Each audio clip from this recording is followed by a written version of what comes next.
Kira-kira bersedia nggak Anda memberikan fotokopi pajak kepada majelis untuk melihat soal integritas? Ya. Pertanyaannya apa yang ini sudah terlalu tadi personal begini ya. Eh. Jadi pertanyaan aja mengenai soal kasus yang kita hadapi saja sebaiknya. Begini, Yang mulia. tolong pihak terkait menghormati pertanyaan saya. Kalaupun dia tidak mau menjawab, itu nggak apa-apa. Ini Pak Kodari dan Pak Refli ini teman saya dulu dua-duanya. Tapi makin lama makin pertengkarannya nggak mau diselesaikan sih. Sampai terbawa ke ruang sidang juga. Bertengkar, saya nanya yang mulia. Tapi suasananya sudah agak lain gitu. Lain dari yang saya nikmati beberapa tahun yang lalu.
Silakan. Ya, terima kasih yang mulia.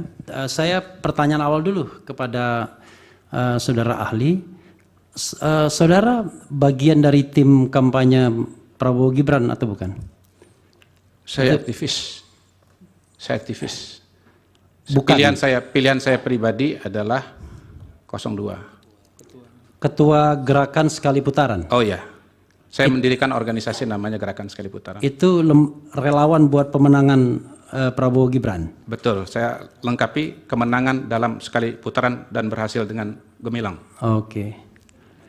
Tetapi Silakan agak pertanyaannya berbeda Pak sama Refli. Hasan Nasbi. Saya bertanya, tapi Ya. pertanyaan ini pertanyaan yang memang saya ambil dari aspirasi, ya, aspirasi yang saya pahami.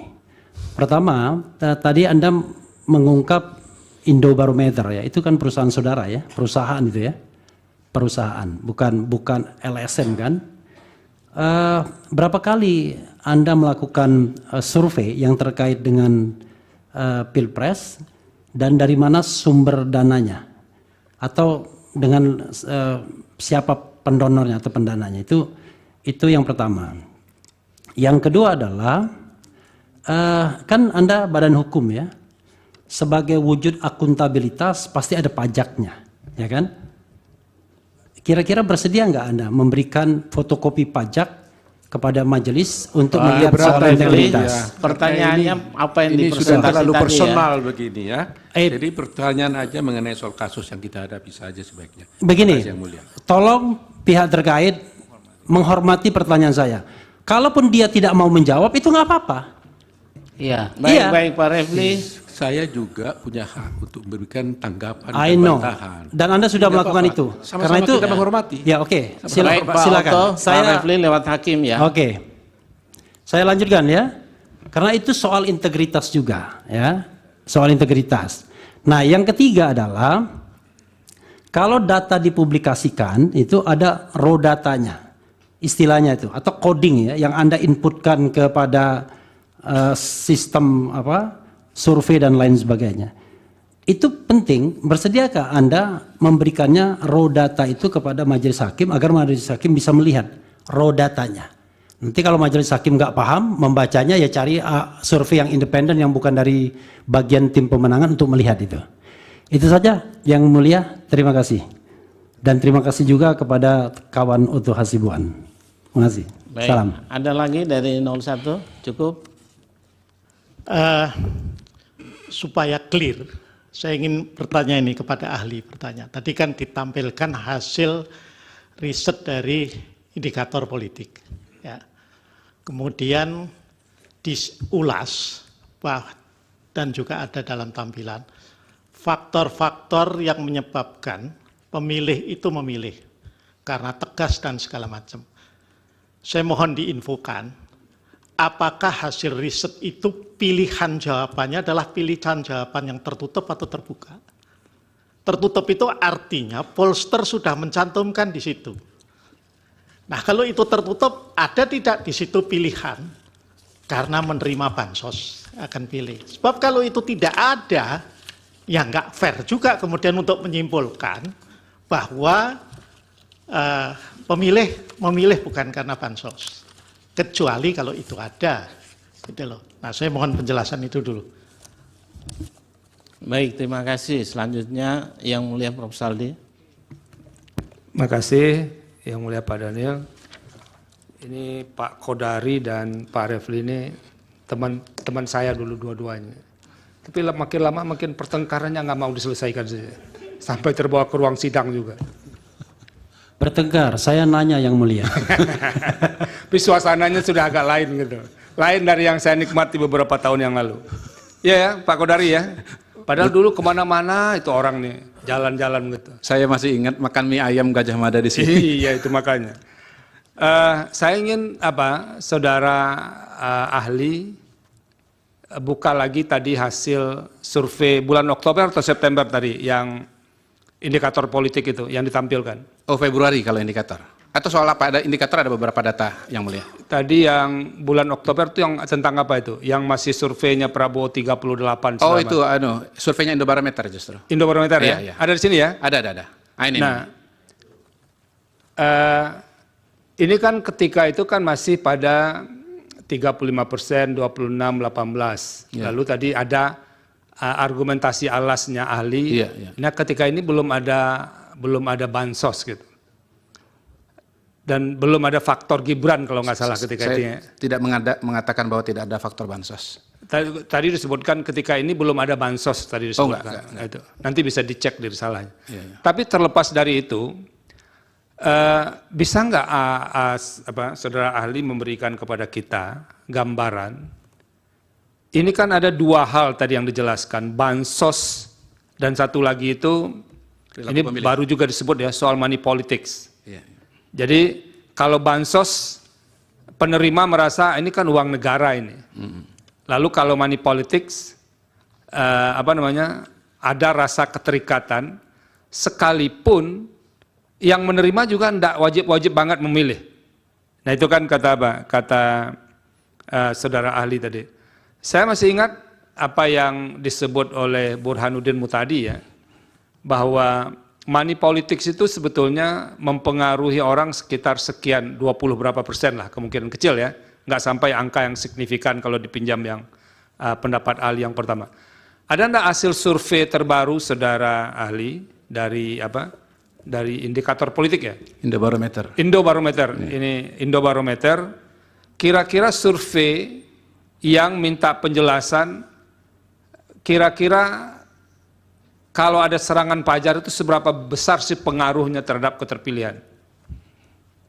Ada nggak survei itu dilakukan? Sebab ini kan para lembaga survei kan mulai terdorong juga ke satu titik isu bansos ya, karena isu itu memang besar. Lalu itu yang kemudian muncul. Padahal kalau belajar dari yang saudara kemukakan tadi, ada juga money politik atau politik uang atau serangan fajar dan segala macamnya. Ada survei enggak dari lembaga saudara yang berkait dengan ini? Pak Kodari. Baik.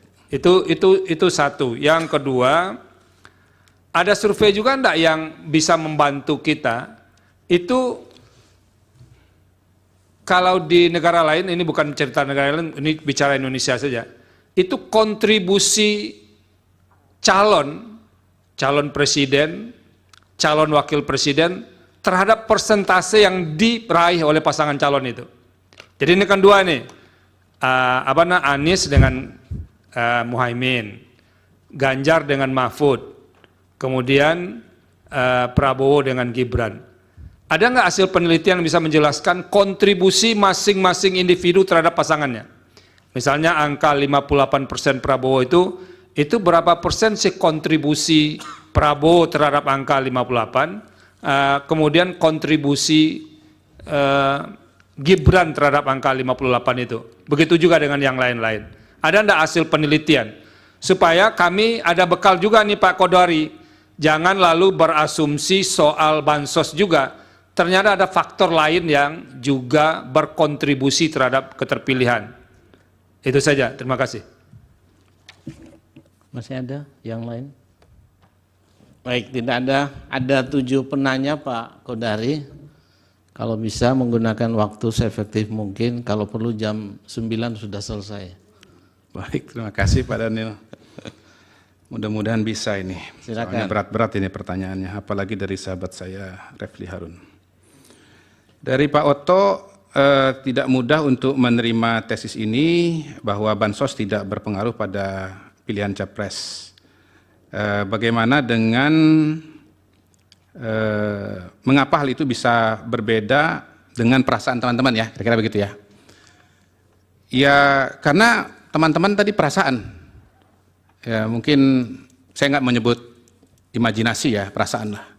Sementara ini temuan. Yang kedua ini mungkin orang per orang, sementara ini kan sistematis dari sampel yang ditarik dengan metode ilmiah sehingga mewakili seluruh masyarakat Indonesia.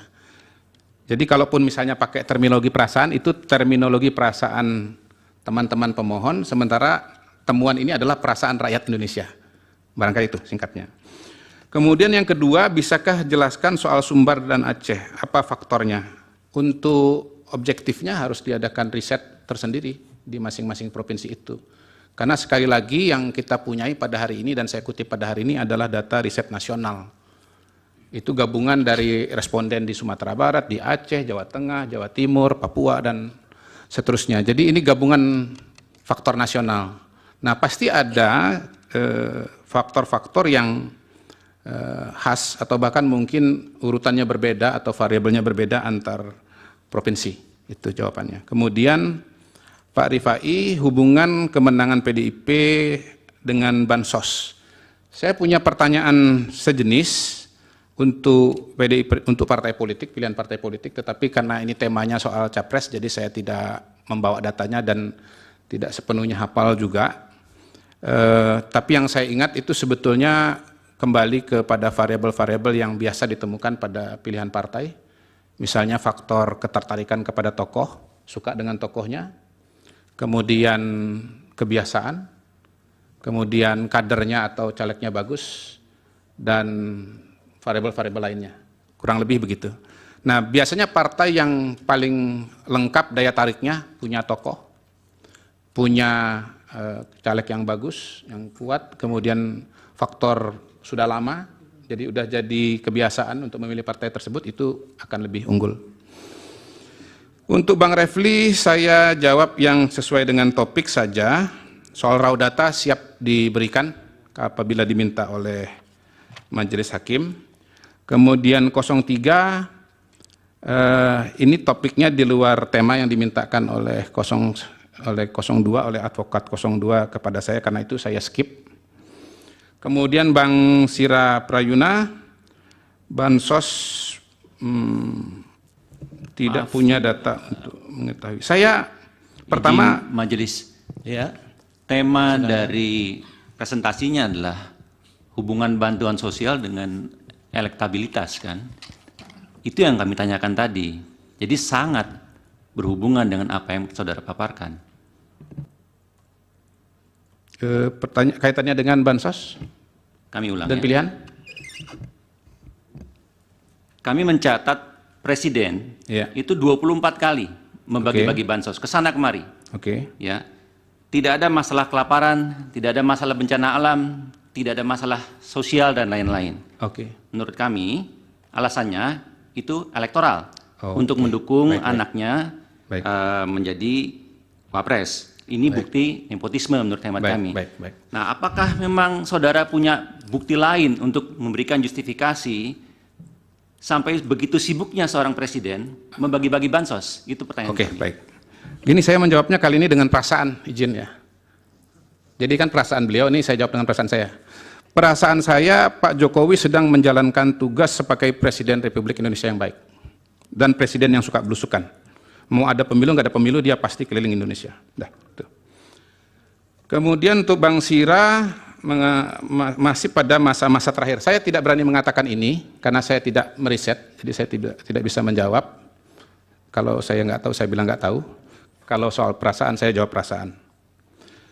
Tetapi saya merasa lagi ya, atau mengasumsikan bahwa sebetulnya Perlinsos ini, sekali lagi Bapak Ibu sekalian, bukan sesuatu yang tiba-tiba ada lonjakan-lonjakan besar.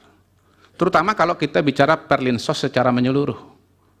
Ya, kan selama ini yang disampaikan kan angka 496 itu. Saya hakul yakin bahwa subsidi listrik itu diberikan dari Januari, Februari, Maret, termasuk juga ke belakang. Karena kalau enggak listrik kita gelap dari Januari sampai September. Saya berasumsi bahwa BBM itu subsidinya diberikan dari Januari terus sampai, karena kalau enggak mobil kita mogok semua. Izin yang mulia. Izin yang mulia. Dari? Diizinkan dari kosong. Oh, silakan. Jadi pertanyaan kami sebenarnya adalah ada lonjakan bansos 2003 ke 2024, 2023 ke 2004 dari 23 triliun ke 54 triliun lebih dengan alasannya adalah El Nino. Padahal kita tahu bahwa El Nino itu menurut data statistik BMKG sudah selesai di bulan November. Nah, lalu pertanyaan saya tadi adalah apakah kemudian yang menjustifikasi pemberian bansos yang begitu besar tanpa ada maksud untuk mempengaruhi preferensi politik masyarakat dalam pemilu Pilpres kali ini. Dan ini terkonfirmasi tadi ketika mendengar jawaban dari teman-teman DPR bahwa mereka punya benefit secara elektoral terhadap penerimaan bansos masyarakat. Tingkat suara mereka mendapat keterpilihan mereka menjadi rujut gitu loh. Baik, cukup ya. Ya. Silakan Pak Kodari. Baik, izin saya bisa buka sebentar ya catatan saya mengenai kenaikan dana bansos. Karena, tapi kalau ini nggak ketemu saya lepas saja biar teman-teman DPR yang menjawabnya ya. Karena buat saya kan pertanyaan kepada saya lebih kepada soal apakah ini berpengaruh atau tidak berpengaruh gitu, bukan soal jumlahnya atau kenaikannya atau apa alasan kenaikannya. Mohon maaf, nggak ketemu, jadi saya nggak bisa menjawab. Biar nanti mungkin besok dengan Menteri Sosial atau Menteri Keuangan. Tapi yang saya bisa respon di sini kepada Abang Da adalah soal survei Carta Politika. Mungkin catatan bahwa survei Carta Politika yang dikutip tadi pada Oktober, itu seingat saya berbeda temuannya dan polanya dengan lembaga-lembaga survei yang lain, termasuk di kami. Jadi kalau di kami, di Indobarometer, surveinya Prabowo Gibran sudah nomor 1, dan kalau di Carta itu Prabowo Gibran nomor 2, nomor 1-nya adalah kalau nggak salah Ganjar Mahfud. Itu yang saya bisa tambahkan. Kemudian untuk Pileg, saya fokus kepada riset mengenai Pilpres. Ya, walaupun saya agak ingat-ingat juga risetnya dari Prof. Burhan Muhtadi, ini sekalian menjawab Pak Arsul ya. Pak Saldi Isra. Soal pengaruh money politics di dalam Pileg itu, kalau nggak salah 10% kalau nggak salah. Kalau nggak salah ya, tentu harus dikoreksi. Saya mohon maaf kalau salah kutip.